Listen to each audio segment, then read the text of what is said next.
Hi, magandang araw po sa inyong lahat for our reading of the day. First reading of the day. Ano po kaya ang makikita natin for our first reading of the day? Tingnan na lang po natin.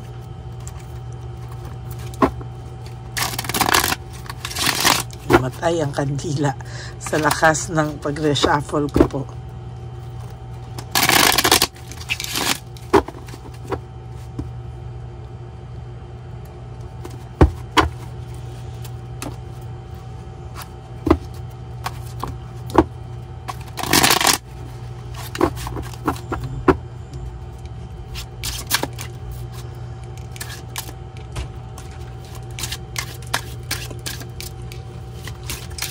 Malasahin muna po natin.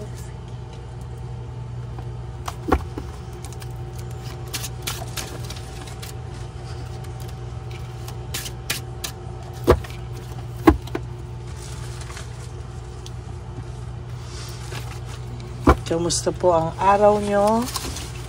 Kahapon, napanood niyo po ba yung first and second reading of the day? Very powerful po yan, ano? Pero kanina po, ni-re-upload ko po yung ating videos kung saan regalo ko po yan sa inyo. So, for the whole month of October, yan po ay aking mga i-re-upload, no, para sa mga hindi pa po nakakapanood. Yung mga videos na yan na hindi pa nakakapanood, panoorin nyo lang po. At para nun po sa mga hindi kayang gawin or walang means gumawa ay panoorin nyo lang po yan at imagine niyo na kayo po ang gumagawa. Imagine niyo pong nilalagay nyo yung pangalan nun habang ginagawa ko po yun. Kahit imagine niyo na lang po na ginagawa nyo yun. Yan. Okay? Pili na po tayo ng 20. 1, 2, 3, 4, 5, 6, 7, 8, 9, and 10. Another 10 po.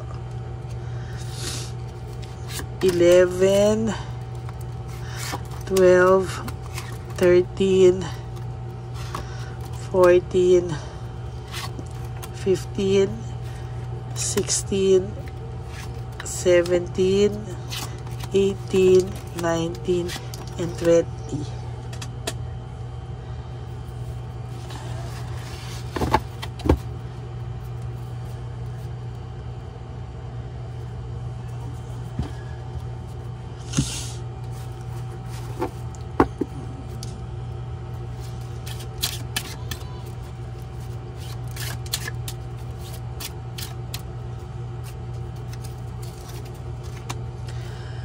Broken family, shattered dreams, broken relationship, yan po ang nakikita ko sa ngayon na laman po ng isip niya.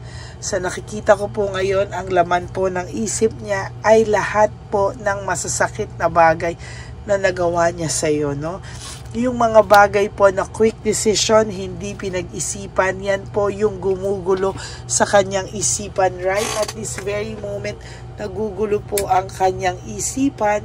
At hindi po talaga, alam niyo po itong taong to, naging haggard po ito, no, sa kakaisip ng hindi niya po alam, no, nag-iisip po siya at talagang sa nakikita ko po sa kanya ay, ayan, no, nararamdaman ko po, nararamdaman ko po sa ngayon, no, yung lahat po ng bagay na hindi niya po pinag-isipan ng maayos, ayan po ang kapalit. Yan. Grabe yan. Talagang sa nakikita ko po ay talagang hindi siya mapakali sa mga oras na to.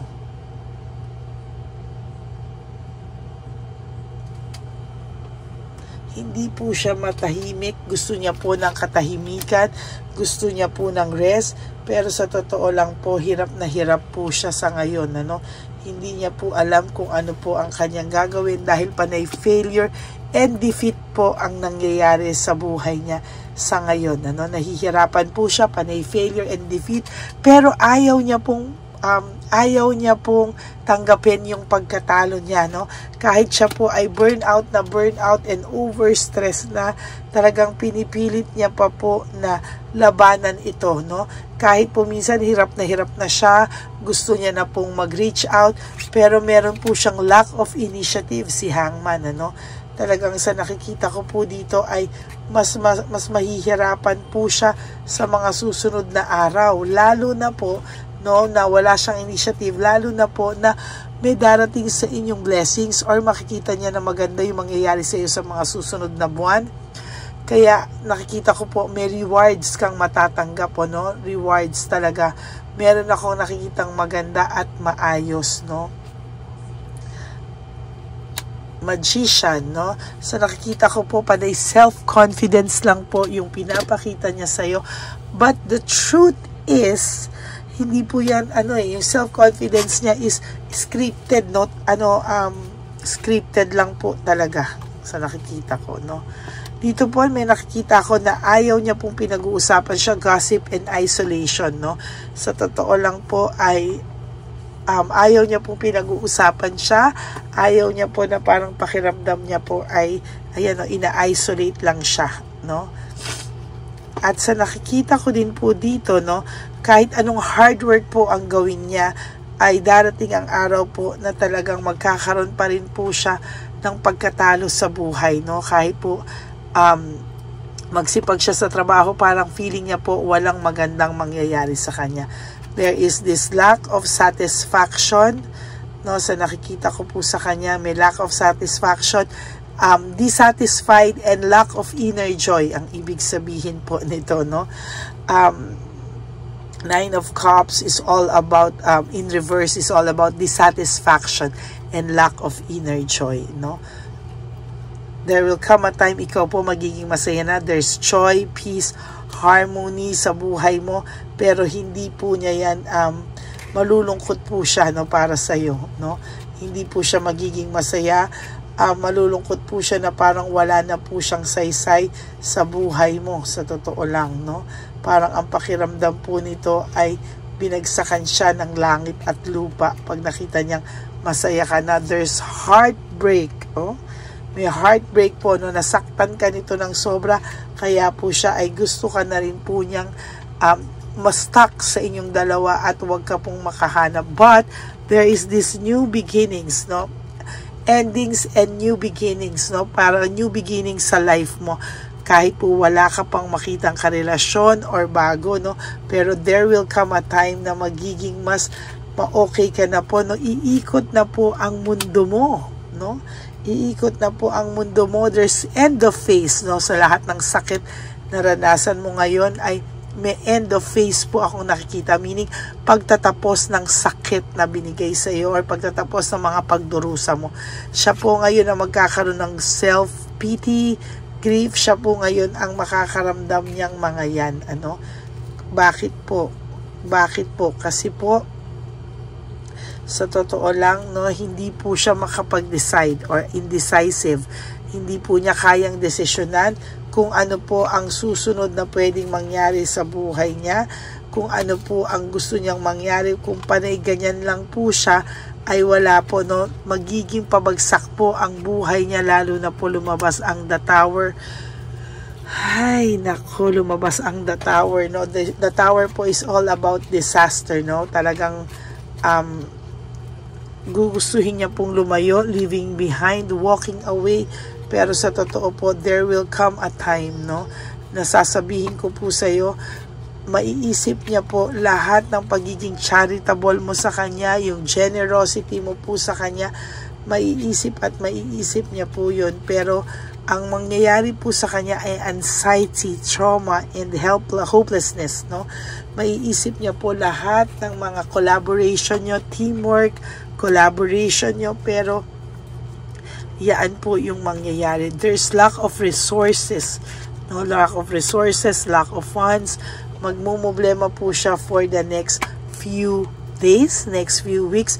Lalo po siya magiging haggard sa mga susunod na buwan. Lalo na po, meron akong nakikita dito na self-victimization. Sorry po. Siya po ang gumagawa niyan sa sarili niya. Okay? And for our, bibigyan ko po kayo ng Lover Oracle. Gusto ko pong makita ang Lover Oracle. Bunot po tayo ng 5. 1, 2, 3, 4, 5. Gawin na natin 10. Bonus card. 6, 7, 8, 9, and N.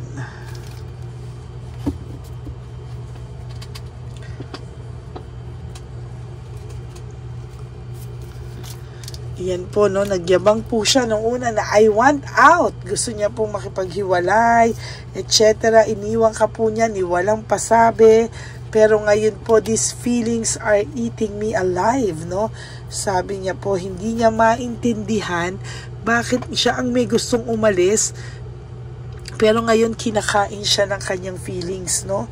Parang, ngayon, sinasabi niya na panay drama daw ang nangyayari sa buhay niya, no? Drama dito, drama doon. Parang sabi niya, I wish I could understand you, no? Parang hindi niya daw maintindihan bakit ganito yung nararamdaman niya, na sana inintindi ka na lang niya o sana kinausap ka na lang niya ng maayos, no? Parang sinabi niya, kaya ko naman ngayon, nagbabawi na siya, na kaya ko lang naman gustong umalis at makipaghiwalay kasi gusto ko lang hanapin yung sarili ko, kung ano yung gusto ko, etc. Ngayon, ganyan na siya, no?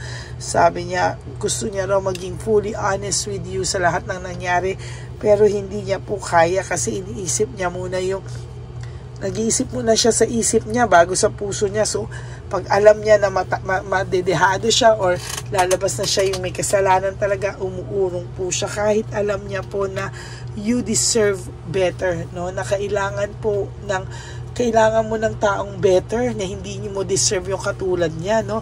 Kaya ang ginagawa niya po ngayon is sinuhold niya lang po yung true feelings niya sa'yo kasi wala siyang magawa sa'yo. So, nakahold lang po yung feelings niya sa'yo. So, kung may pagmamahal at may pagmamahal pa ba siya sa'yo? Yes.